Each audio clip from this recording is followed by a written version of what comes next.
buenos días y bienvenidos a una nueva edición de Panorama. Dani, cuéntanos cómo está el panorama el día de hoy. Muy buenos días, Sharon.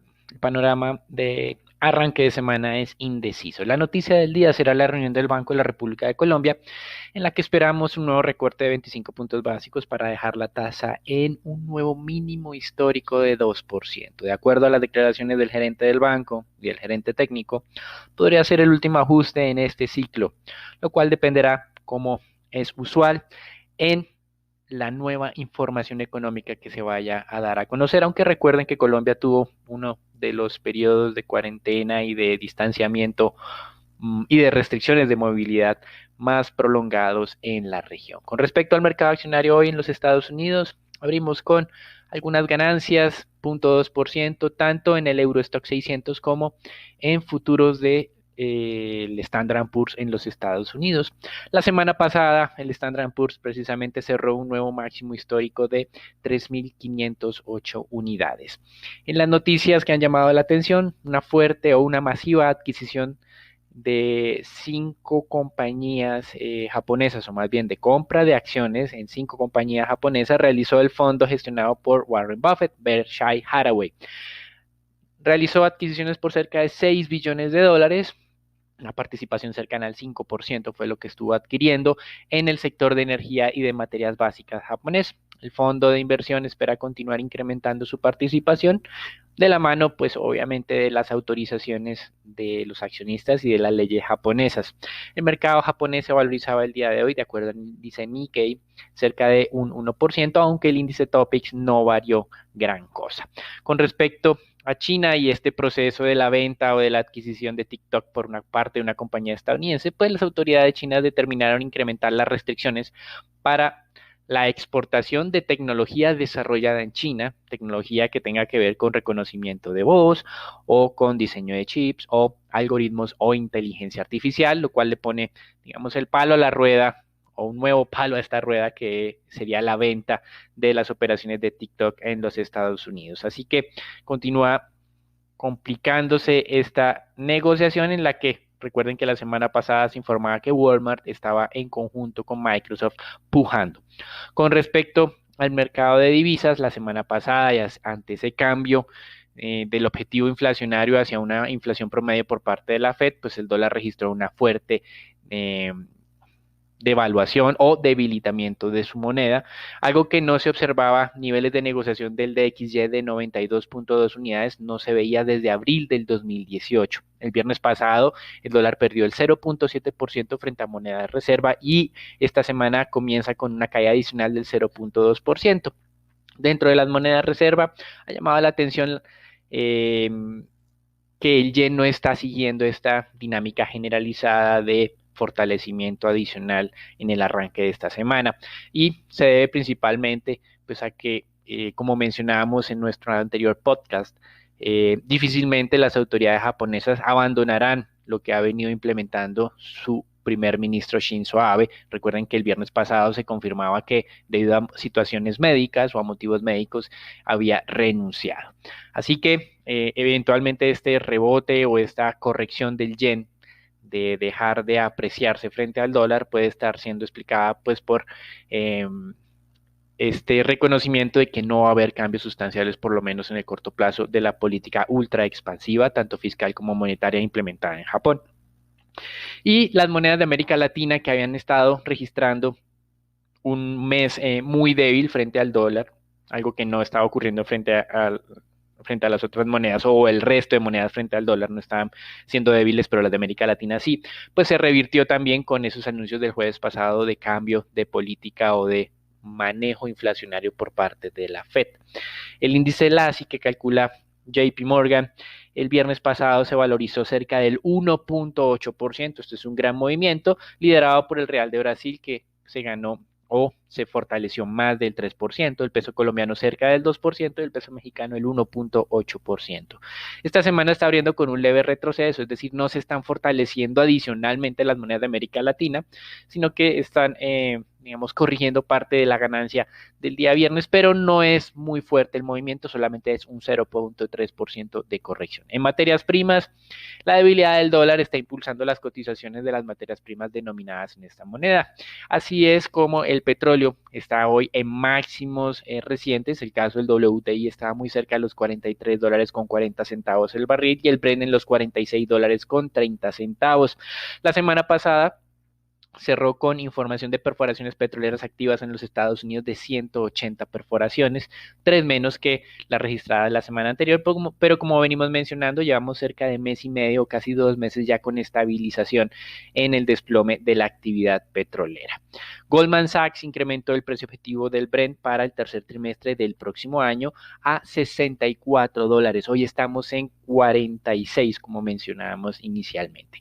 Y con respecto a esto que ha ocurrido con lo del huracán Laura, todavía el domingo cerca del 70% de la producción de crudo del Golfo de México estaba paralizada y cerca del 50% de la producción de gas también estaba sin operaciones.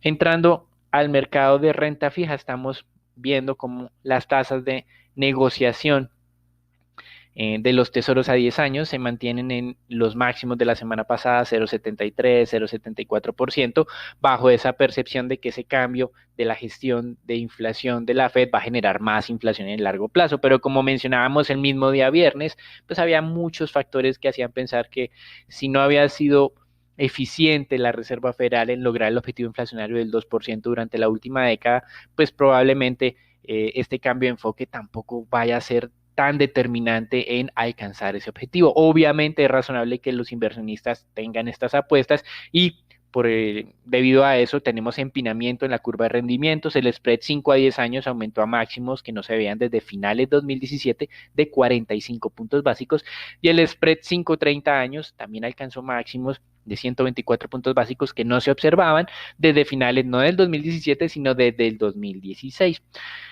Esta semana hablarán varios miembros de la Reserva Federal, probablemente tengamos algunas aclaraciones o ampliaciones adicionales sobre el cambio de enfoque. Ya habló el presidente de la Reserva de Minneapolis, Neel Kashkari, quien siempre pues, se ha caracterizado por tener una postura más expansiva de la política monetaria. Nos sorprendió porque mencionó simplemente que el mercado ya tenía descontado que la tasa de interés iba a permanecer por un periodo prolongado, inalterada en el mínimo histórico, y que se iban a enfocar más que todo en tratar de dar luces adicionales de cómo gestionar esas expectativas hacia futuro, lo cual podría ser otra de las herramientas de política monetaria conocida como el Forward Guidance. Básicamente, lo que podría estar sugiriendo Neel Kashkari es que él es uno de los que está apoyando la idea de fijar los cambios de tasas de interés de acuerdo a algunos parámetros en tasas de desempleo, tasas de crecimiento y tasas de inflación. En Europa se dieron a conocer algunos indicadores de inflación preliminares para el mes de agosto, el caso de España y de Alemania, lo cual simplemente validó que esa postura ultra expansiva del Banco Central Europeo no tiene riesgo de ser cambiada en este momento. La inflación en España al cierre de agosto en los últimos 12 meses es de menos 0.5%, es decir, están en deflación, y en Alemania fue del 0%. Con respecto a Japón, tuvimos indicadores de la contracción industrial del mes de julio, cerca del 16% en contracción frente al mismo mes del 2020. El mercado esperaba un poco más de contracción, pero pues entre el 17 y 16% prácticamente lo mismo. Y lo que sí llama la atención es que la contracción de las ventas minoristas que se esperaban fueran solo del 1%, fue del casi 3% en su comparativo año a año. Así que aún la economía japonesa no levanta cabeza, por eso mencionábamos que difícilmente el nuevo primer ministro cambie la política que ha venido implementando Shinzo Abe. Con respecto a China, el día de ayer se van a conocer las cifras del PMI manufacturero de agosto, se mantuvo inalterado en 51 unidades, todavía en terreno expansivo, y del sector servicios que sí aumentó a máximos no vistos desde comienzos de 2018 en 55.2 unidades el sector servicios. La noticia negativa en China tuvo que ver con las provisiones de los bancos que aumentaron en un rango de un 30 a un 100%, obviamente nada extraño, muy parecido a lo que ocurre en otros mercados en el mundo. Entonces, finalizamos nuestro reporte internacional mencionando que las acciones con algunas ganancias el día de hoy. Las materias primas siguen en rally debido a la debilidad del dólar en el mundo y el mercado de renta fija continúa asimilando ese cambio de postura de la Reserva Federal del pasado jueves. cambio de postura que creemos nosotros, por lo menos de corto plazo, no sería muy determinante teniendo en cuenta los incumplimientos inflacionarios que llevamos no por un año ni 2 años, sino llevamos más de 10 años en promedio de incumplimiento. Eso es todo por ahora. Lo dejamos con Daniela, Sharon, Raúl y Nicolás, que nos hablarán sobre la dinámica del mercado colombiano y obviamente la noticia del día, la reunión del Banco de la República. Gracias, Dani. Bueno, para empezar esta semana con el panorama local, en primer lugar, el viernes el DANE dio a conocer el indicador de confianza empresarial para las empresas de los sectores comercio, industria, manufactura, servicios y construcción para el mes de julio. Este se ubicó en 41 puntos, cuando en junio había sido de 38 puntos, mostrando una leve mejora en el indicador de confianza. Por sectores, el valor más alto lo registró el sector de comercio, mientras que construcción y servicios presentaron el más bajo. En segundo lugar, la alcaldía de Bogotá retiró del Cabildo el proyecto de acuerdo conocido como Plan Marshall, el cual pretendía dar un alivio a los bolsillos de los bogotanos, sobre todo los más afectados por la pandemia del COVID-19, pero que también generó algunas controversias al incluir mayores impuestos a aquellos sectores que sí no habían sido tan afectados. Este fue retirado por vicios de trámite. La alcaldía de Bogotá manifestó que prefiere retirarlo antes de que se caiga, y en un fuerte pronunciamiento dijo que espera volver a radicar este plan que beneficia a todos los bogotanos, esperando que se respeten las reglas del juego en el cabildo y garantizando el proceso que se debe surtir. El secretario de Gobierno también confirmó que este será presentado nuevamente el 10 de septiembre en las sesiones extraordinarias del Consejo. Y ya para finalizar, Avianca confirmó que al mercado que el anuncio realizado por el Ministerio de Hacienda y Crédito Público del Gobierno de Colombia, señalando que el FOME aprobó extenderle un crédito de hasta 370 millones de dólares en una transacción de 18 meses y como parte de una estructura liderada por inversionistas del mercado privado. Esta noticia y el informe de la jornada anterior del mercado accionario local nos dará un poco más información, Raúl. Gracias, Dani. Por parte del mercado accionario local, el Colcap no registró relevantes variaciones el día viernes, donde se observaron bajo volumen de negociación y también fue contrario al comportamiento de los principales índices en el mundo, los cuales mostraron valorizaciones. A su vez, se negociaron 85.000 millones de pesos, donde la especie más transada fue el ETF, el Icolcap, con 15.000 millones. La más valorizada fue Avianca con un 14,7% y la más desvalorizada fue ISA con un 1,3%. El Colcap para el día de hoy podría ganar un poco de valor, aunque cabe recordar que serán efectivos los flujos del rebalanceo del índice MSCI a cierre de la jornada. Por el lado de noticias, habían cada conocer que el gobierno nacional a través del FOME realizará un préstamo de 377 millones de dólares, el 20% del total de los recursos necesarios en su proceso de reestructuración a 18 meses bajo la figura Debtor in Possession o DIP. Por el lado de la acción de Avianca está registrada una lenta recuperación, donde la incertidumbre sigue siendo alta en el emisor, teniendo en cuenta esta financiación por parte del gobierno.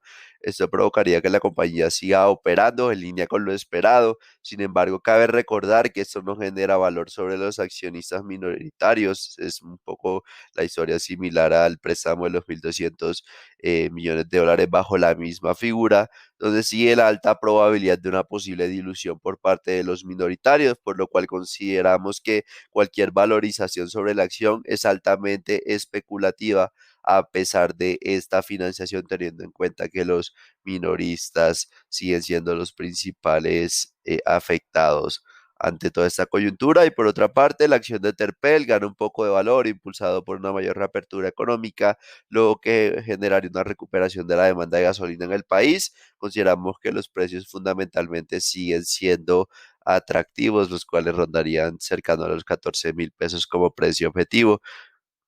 Bueno, Nico, cuéntanos cómo amanece el dólar el día de hoy. Buenos días, Raúl, muchas gracias. Soy Nicolás de Francisco y vamos a hablar del dólar. Para la jornada del viernes, el volumen transado fue de 882 millones de dólares, un incremento de 5.76% con la jornada del jueves. El dólar tuvo un precio de cierre de 3.746 pesos con 50 centavos, donde el peso colombiano se valorizó más del 1.83%. El precio medio transado durante la jornada fue de 3.758 pesos con 81 centavos, el precio mínimo de 3.739 pesos y el máximo de 3.786 pesos.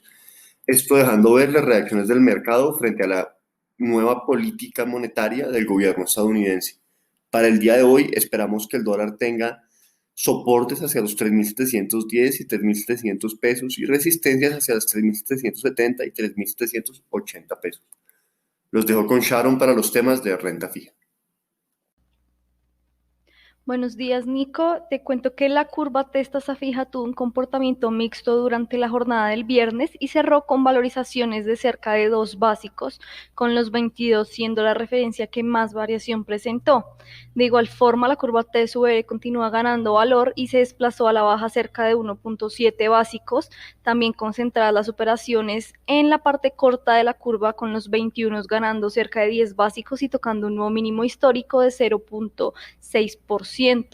Por el lado de los test del 24, estos descansaron un poco y se valorizaron 2 básicos, cerrando en 3.79% y mantiene una tendencia un poco lateral, mientras que los test del 28 se desvalorizaron hasta 5.36%, una desvalorización de cerca de 2 básicos y medio.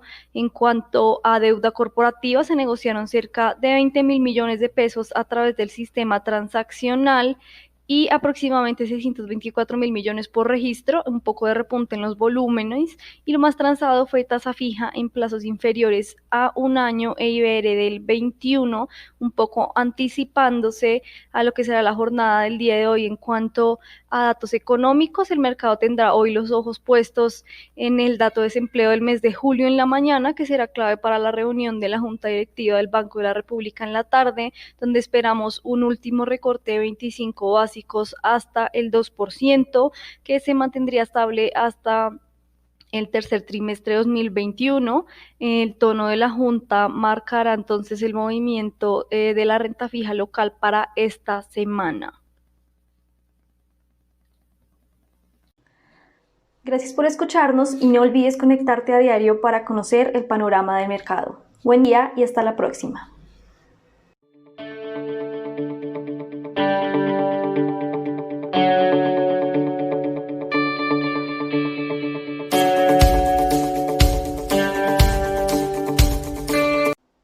El contenido de la presente comunicación o mensaje no constituye una recomendación profesional para realizar inversiones en los términos del artículo 240.11.2 del decreto 2555/2010 o las normas que lo modifiquen, sustituyan o complementan.